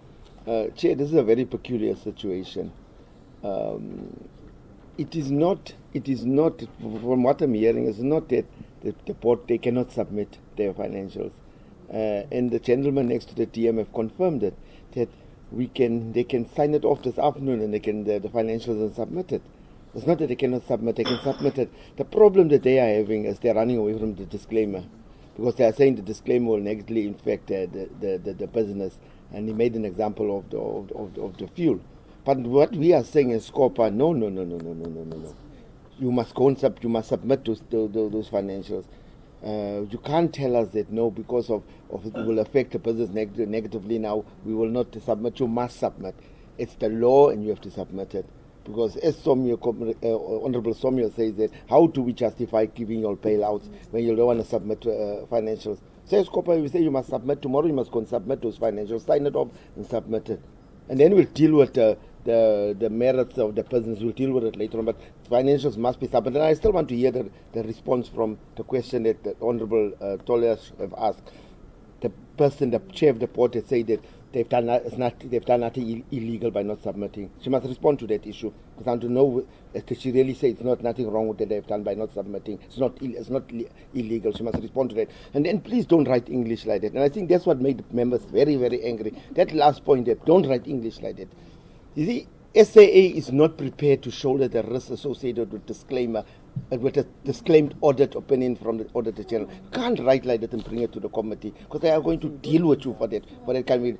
You're supposed to say SAA is not able to shoulder the risk. Now you say you're not prepared to shoulder the risk. Instead of saying we are not able, because it will have this impact on us. You say no, we're not prepared. Now you write English like that to us, they will finish you here. So please sort your English out before you come here. Thank you. Colleagues, on the issue of the legal matters, the chair has explained they received an audit opinion, a legal opinion. We will look at that. So they took a decision on the basis of what they received, so we will assess that. So that has been covered. You see, the risk, and I must agree, the risk with that line, then all departments who are going to be in the face of a disclaimer will say, oh, well, it's possible then not to submit. So you speak of knock-on effects. We also have a risk of knock-on effects on how we deal and handle with this matter. So I'm saying we will develop and craft the roadmap towards your submission in a manner which is in the best interest of public accounts. Us, it's the bailout. If we need bailout, okay. Asihlakule silungise ukuthi nayo lama bailout. We'll have to talk about them. Right, Honorable Hatte, with an H, colleagues, can I ask that we... I'm still going to have my time, eh? Yes, before you ask whatever you want to ask. I'm going to ask that we hone it into... She must answer you.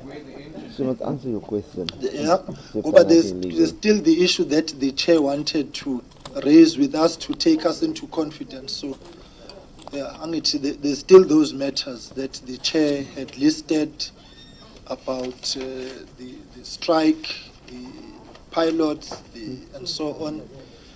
So Nago logo, right? Mamachau no is on fine, right? Honorable Peggy.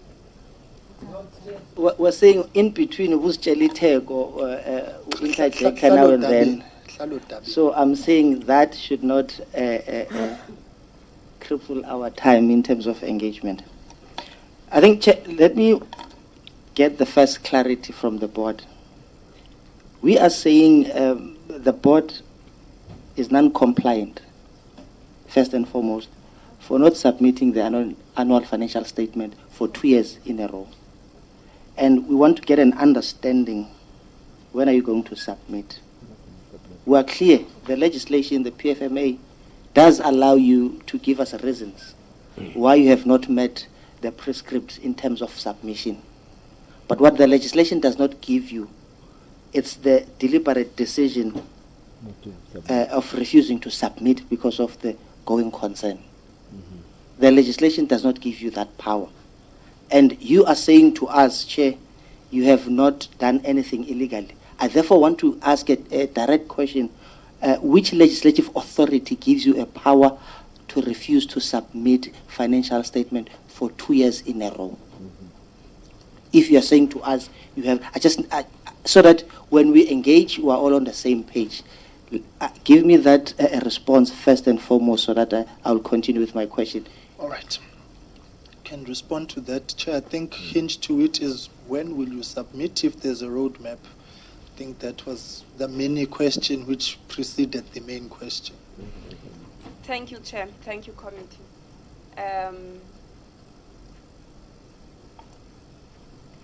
I would like to start by endorsing the meeting that has been suggested by the DM, where issues will be clarified. Secondly, I would just like to perhaps rephrase what you are saying. I have not said that we refuse. We have not refused.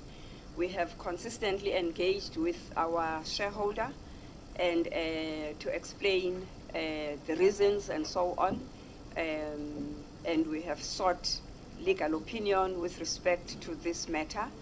And however, I thought the point had been made by this committee that we've taken all the feedback, and at the engagement between SAA and Scopa, then all the issues and the relevant pieces that we have relied on will be tabled, because there is a section in the PFMA that says that the board has to be in consultation with its principal, the shareholder, in this instance DPE, in terms of explaining. And DPE is in full understanding of why we have not been able to submit. However, if the board has been in breach of what Scopa expects, then perfect. The discussion that we're going to have, as per the DM's suggestion, will clarify all that to the extent that we come up with a roadmap to determining when the submissions will be made. I thought Dion made the point that the AFSs were at a certain state, so it will not be difficult to come up with a roadmap to indicating when it is that those can be submitted. Thank you. Chair, I think your presentation is very clear. You're not going to submit until you have dealt with the issues of the uncertainty when it comes to the going concern. That's a refusal to submit. We don't know when are you going to deal with your going concern issues. We are saying you are non-compliant. You are saying to us, no, we have not done anything unlawful. Now I'm saying, what legislative authority gives you the right not to submit until such time, which we don't know? It's been 2 years in a row that we have not submitted. I want us to fully comprehend that, yes, we are non-compliant, but to come and refuse bluntly, it's as if we are not seeing things on the same page. Hence, I'm asking the legislative authority that gives you power that until such time that our uncertainty when it comes to going concern is addressed, we will submit. All right. Does it exist? All right. Let us get the DM he just wants to make a comment on that. Yes, Chair. And then Chair. I've noted you, Chair. DDG, I've noted you. Yes, Chair, I just wanted to shed light in that in order for that answer to be comprehensive, even the shareholder has to be factored into that. In this respect, I wanted to suggest, Chair, that maybe if we just take a step back and come back to you with a proposal on the roadmap. The procedure is these annual financial statements should be presented in an AGM. And for that, we have not framed that into. So I think it's for us to actually put that on the frame and put it to you what timelines therefore would be dealt with. And again, the issue, which again I think we should not be seen to be unsympathetic, is to the fact that the problems that we are confronted with should not be a constraint in terms of accountability, the requirements of us reporting. So all of that together, in terms of the earlier proposition, we should actually come back with some kind of a proposal in that regard, Chair. All right, colleagues, I think we have tied it down. Because we're not going nowhere. We're not getting nowhere with this thing. We're getting nowhere. No. We are going nowhere with this thing. No, that's a proposal. Colleagues, all right, colleagues. Yeah. All right, no, it's fine. You have got 1 minute 30 seconds. And I'm timing everyone. And then Mamaka will follow. The other issue that I'm very much concerned with, Chair, is this issue of restructuring. But we're not told when and how. What is this animal looking like? Because the board is clear. You are technically insolvent. You have stated that up front. Yes. What they're saying to us indirectly, Chair, is that they have lost hope that they are capable of coming up with sustainable turnaround strategy that will rescue the current situation within SAA. The only hope that they are relying on is the bailout from national government. And that will only address your going concern for a shorter period, which is 12 months. And then after that, we are back to square one. Do you have a sustainable turnaround strategy to turn around things within the SAA so that you are not reliant on bailout from national government? Because 12 months down the line, we'll be back on the same quagmire if you don't have something. And by the way, when you took up this position, I'm sure you were fully aware of the circumstances and the status quo within this state-owned entities. So it can't be now that when you are here, you are found wanting. We are relying on you to rescue the situation. And if you are unable to do so, we need to be upfront and understand whether or not we are perpetually going to rely on bailout from national government. Because I have not had anything in terms of tangible turnaround strategy that we can go out to investors and sell that so that the business will be rescued. It appears, as things stands, that your only solution is national government. All right. I'm going to park that question because we will run the risk of venturing into the annual report that has not been submitted, and we will receive it piecemeal. And in the main, I think it resides with Public Enterprise, the Portfolio Committee. The issue here is non-submission. Unless restructuring is a basis for non-submission. And then you can react to it. But because you don't have the plan here, so I would hate for us to receive it ad hocly. Because I've got a proposal I want to make colleagues once Mamaha is done on how we will proceed with this matter. Because as I've been repeatedly saying, we must devise a roadmap towards submission, which is in the collective interest of the taxpayer and SAA. So that is where we are. But what Honorable Hadebe raises is very pertinent towards what I've been calling the throwing of financial solutions to non-financial problems. So I'm parking that question because it does not get lost today, because we won't do justice to it if we take it now. So that's why I'm going to deliberately suppress it for now. And can it be noted as part of the things which must be for submission? The restructuring plan can be submitted for us to have sight of, all right? Fair enough, but my question was, as per the presentation made by the board, to say we are making a loss until such time that we restructure. Okay. Meaning at some point we will have to be in the state where we understand what is that restructuring going to entail. Okay. No, I understand you. That's why I'm saying your question is not lost. I'm parking it for when we will have another engagement with SAA. I want us to zoom into the issue of non-submission. I'm certainly not, I'm just saying for now, can we park it? It's not lost. That's the surety I'm giving you. I had noted the issue of restructuring. There's other issues that I want to raise with SAA about the routes. There's issues I want to raise with Department of Transport and Public Enterprise about the routes, protecting routes, and all sorts of things. You recall I've said for us Durbanites, we fly in here weekly. ComAir/BA has got a monopoly on the Durban-Cape Town route. They've actually added flights on that route. And SAA is not there. So I'm saying there are issues which require attention in terms, but the basis of that discussion must be the report. So, yeah. Fair enough, Chair. But they did say that restructuring will result in them remaining a going concern.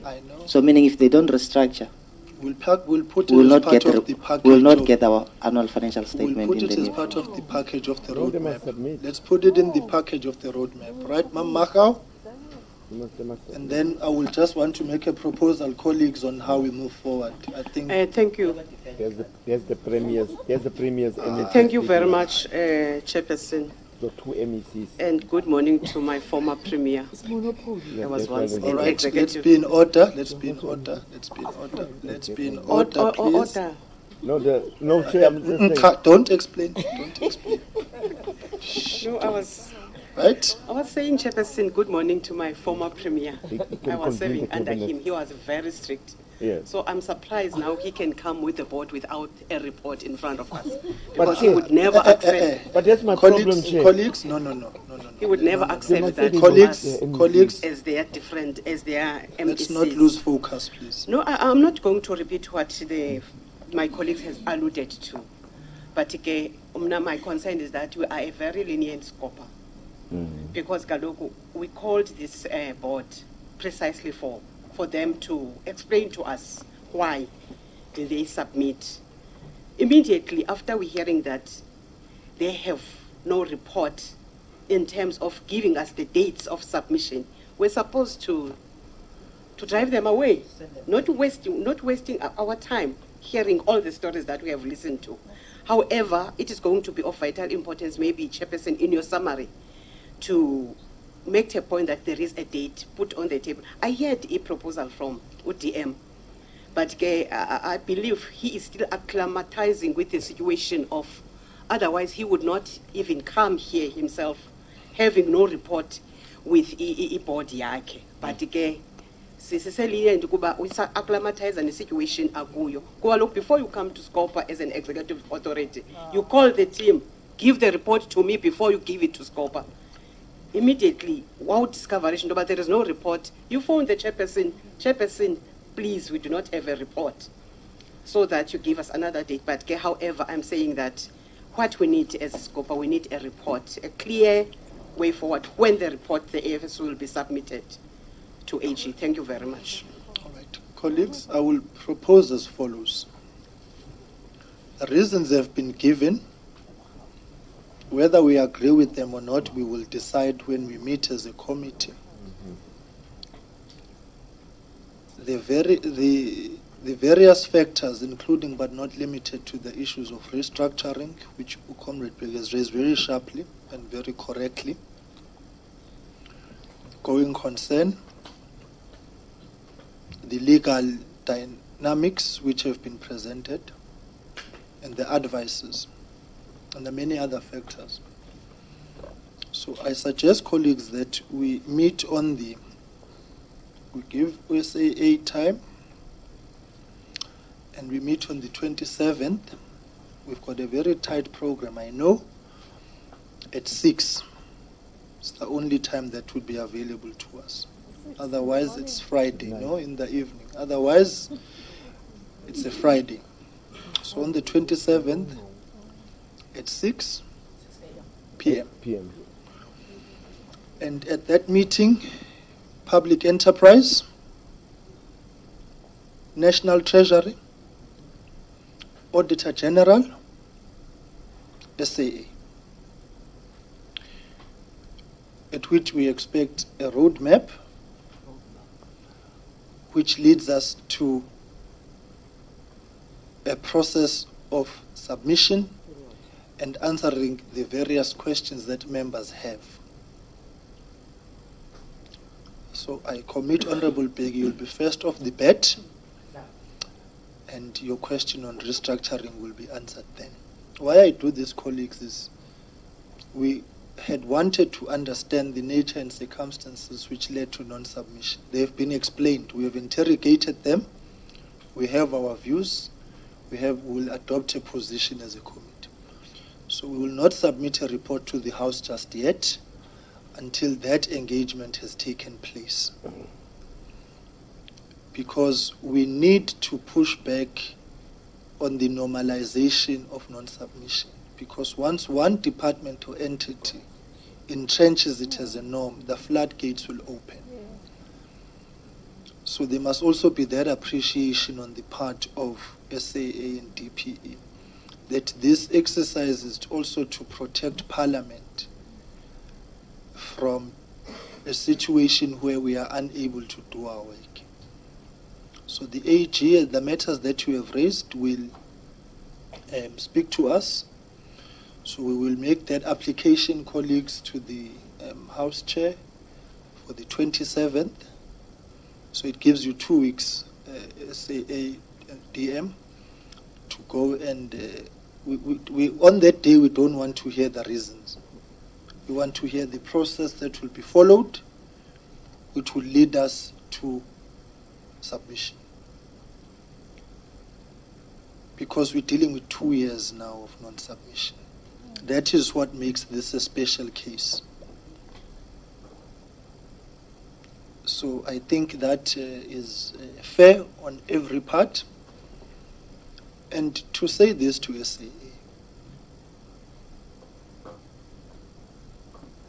all of us are committed to an SAA that is functional, effective, and efficient. But our support has got terms and conditions. And the terms and conditions are anchored in law and parliamentary process. And we will adhere to the law and parliamentary process.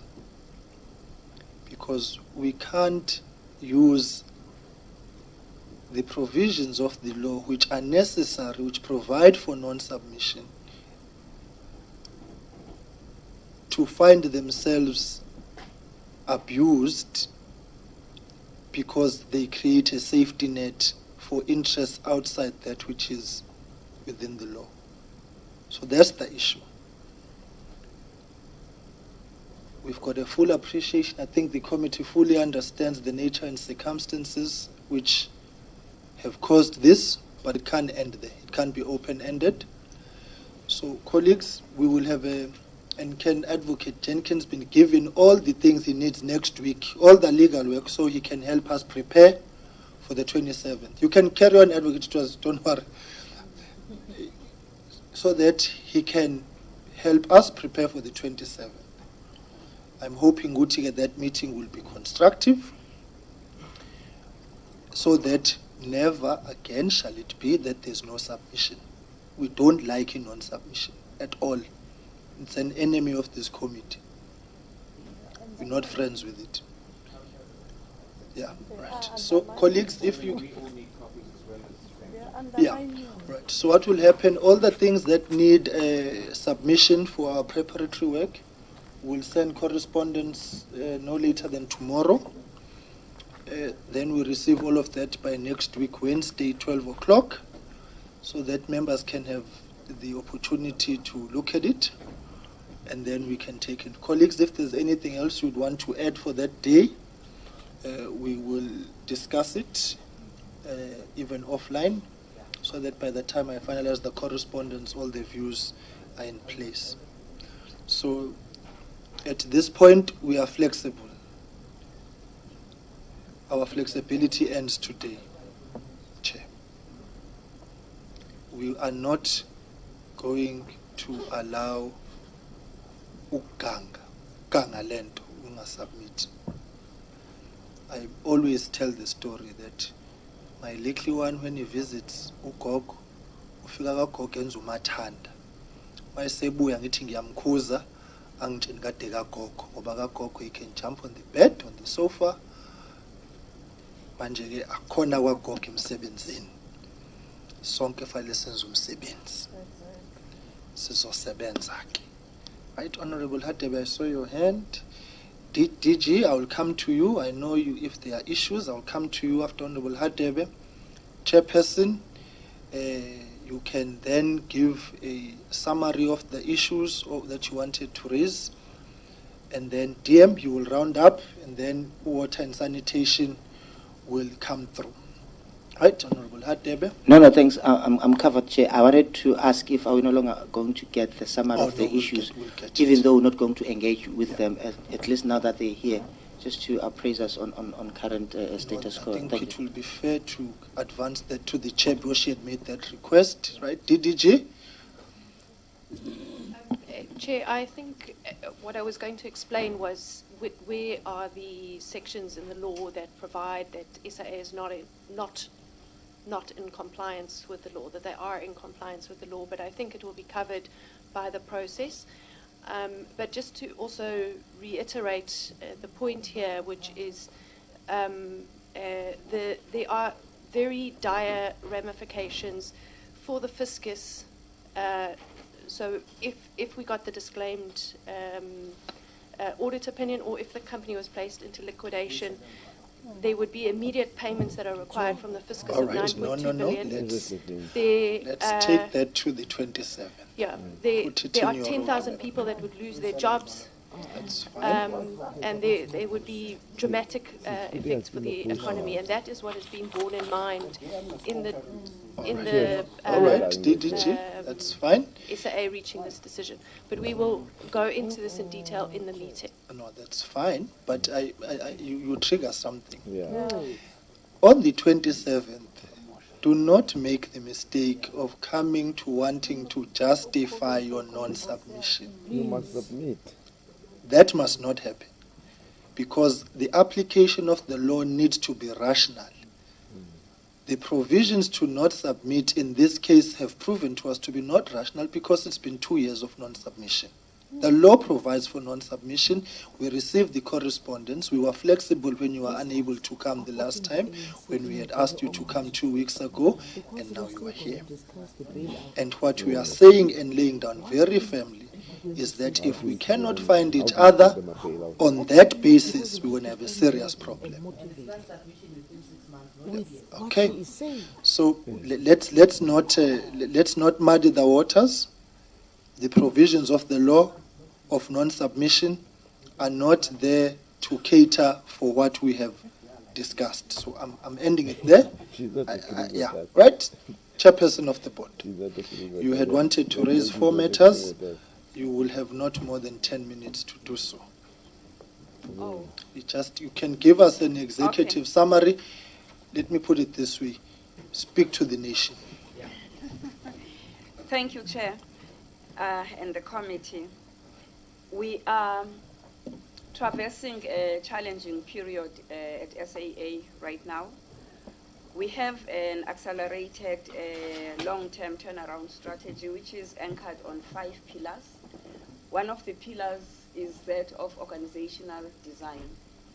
That therefore means that the organization needs to be looked in terms of its capability and capacity, and align it with benchmarks in the industry and ratios that are applicable in the industry. As a result of implementing, we have implemented each of these pillars. They are at different stages of progress, and the committee will get more information on the 27th because a request has been made to present on the restructuring of SAA.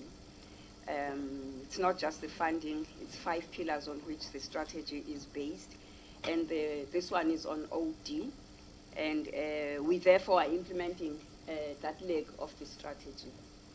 That is the section that will result in the section 189. So we are in the process of consulting with the unions and with management and the total environment, and we're working with our shareholder. Because I don't have time, I will park it there. But the executive is here, can give lots more information. I also heard Mr. Kingston on SAFM this morning also doing his fair share of John 2 explaining. So I think make use of all those opportunities. priorities. All right, but you've got time, you can speak to us. The second point is on the recognizing agreement. It's called recognizing. No, it's regulating. That's not even the word. It's the regulating. All right. Okay. That's the regulating play agreement nice. that pertains to the pilots.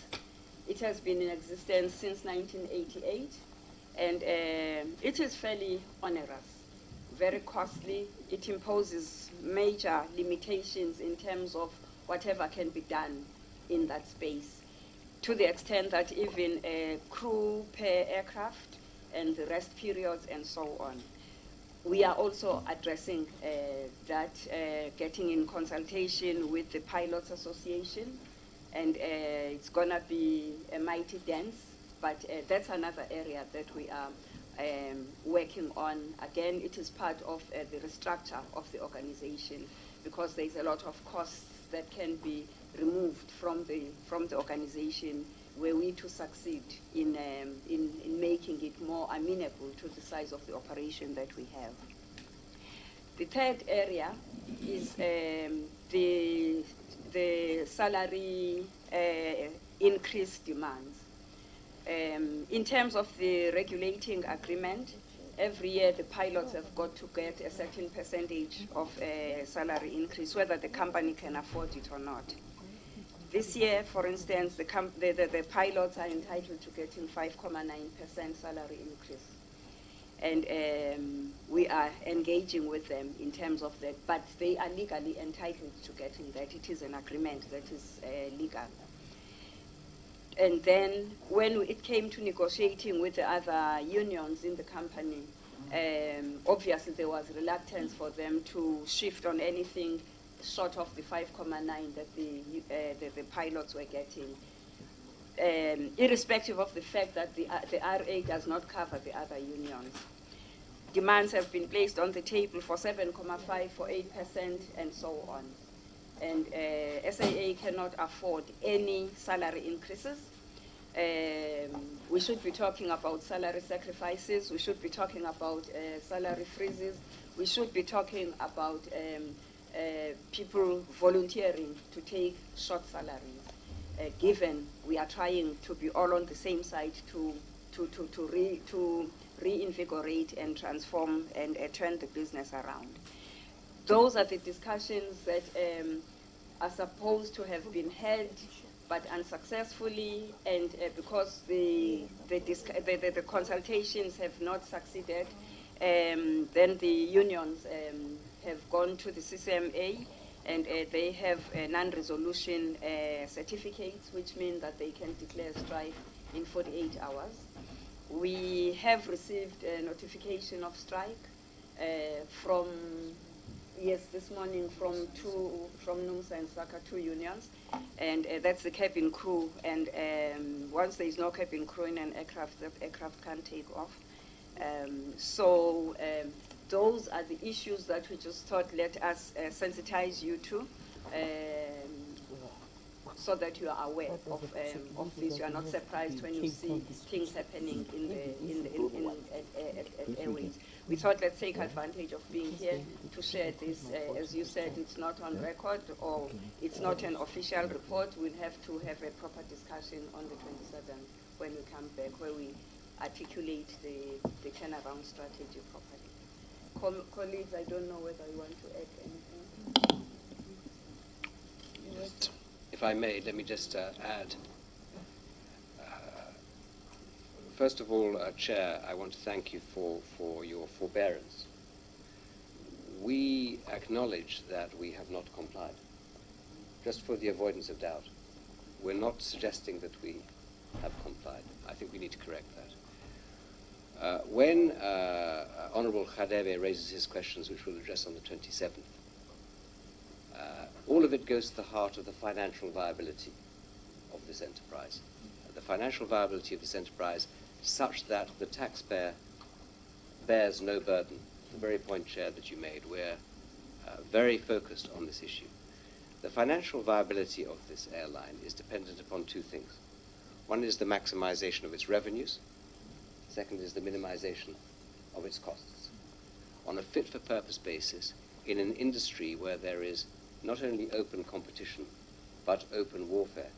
The people that we compete with every day are not state-owned, and they're not domestic, and there's nothing that precludes them from taking us on in our own backyard. And we need to be aware of that if we're going to survive and thrive.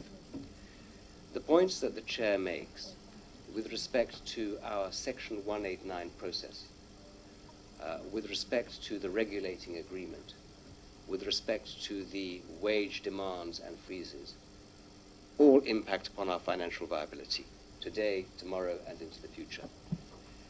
I just want us to emphasize, so that we're keenly aware, because unfortunately, should the strike take place before we meet on the 27th, the only thing that we can assure you of is that our financial circumstances will have deteriorated. They won't have improved. We're highly focused on this. We're committed to trying to resolve these issues to the best of our capability, but not at the expense of the South African public. I think we need to give you that assurance. That is foremost in the minds of the board. All right. Thank you very much. Right, DM, we will hand over to you to... No, thank you so much, Chair. I think we really welcome the guidance you made, and I think in the next 2 weeks we will work to refine this, and I think we have somewhat relied on that which perhaps would have led, without intention, to a sense of not wanting to be answerable. I think we must find a mechanism through which that concern can be addressed effectively, whilst appreciating the predicament that this company is facing. From a government point of view, I think the message that the SOCs, it cannot be business as usual in all of them, I think is sinking, and we're trying to make it to sink to all the boards, that there's got to be drastic measures so that these SOCs do not continue being the kind of drain they are in the public fiscus. To that extent, they must really be made agile, fit for purpose, and that they've got to do everything in their power so that they are effective, they are efficient, and to that extent, of course, they've got to engage their stakeholders, a business that is best left to the board as well as the management to deal with. Thank you very much. All right. Colleagues, I think we can leave it at that, because we are going to continue with the work on the 27th. I think the committee group responsible for SAA will have to find time to meet so that they can be our lead persons properly for that day. As I've said, SAA remains a key priority for this committee with a view to help. But before we do, we must clear the woods. First things first. And of course, the challenges before you as a company currently, we wish you the necessary strength and wisdom to navigate them in the collective interest of all the affected parties, and hope that your discussions will avert a strike and not compound your problems any further. From our side, we just read the law and implement it. We have said if everybody did what they were supposed to do, we would be the first ones to be jobless, because then nobody would have to come to Scopa. So we are the only people in this country who are saying, render us jobless by doing that what it is that you must do. And so the purpose of our meeting on the 27th is to make sure that the relevant stakeholders are there, so National Treasury clarifies itself, and we can hold them committed to their own commitments, engage the AG, engage yourselves, so we deal with this. As I said, the shareholders, the South African public. Shareholders want dividends. The fiscus needs money from SAA, not SAA needing money from the fiscus. there's too many things at play in this country, competing priorities. We're about to deal with water now. If SAA generates profit, it's to the benefit of the state. Then we deal with the water problem. As the shareholder, we get our share.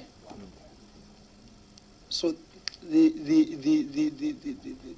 success of SAA is strategic because we rely on it to generate money for the country. And hence the maximum pressure which Parliament will apply. I will, colleagues, interact with the chair of the portfolio committee so we do not duplicate activities as well. And there will be the deputy minister, chairperson of the board and your delegation this morning, DDG and your team from the department. We thank you very much, and we shall see you on the 27th. Don't clip your wings, keep flying. Thank you. Right, colleagues, I guess Tole Amans.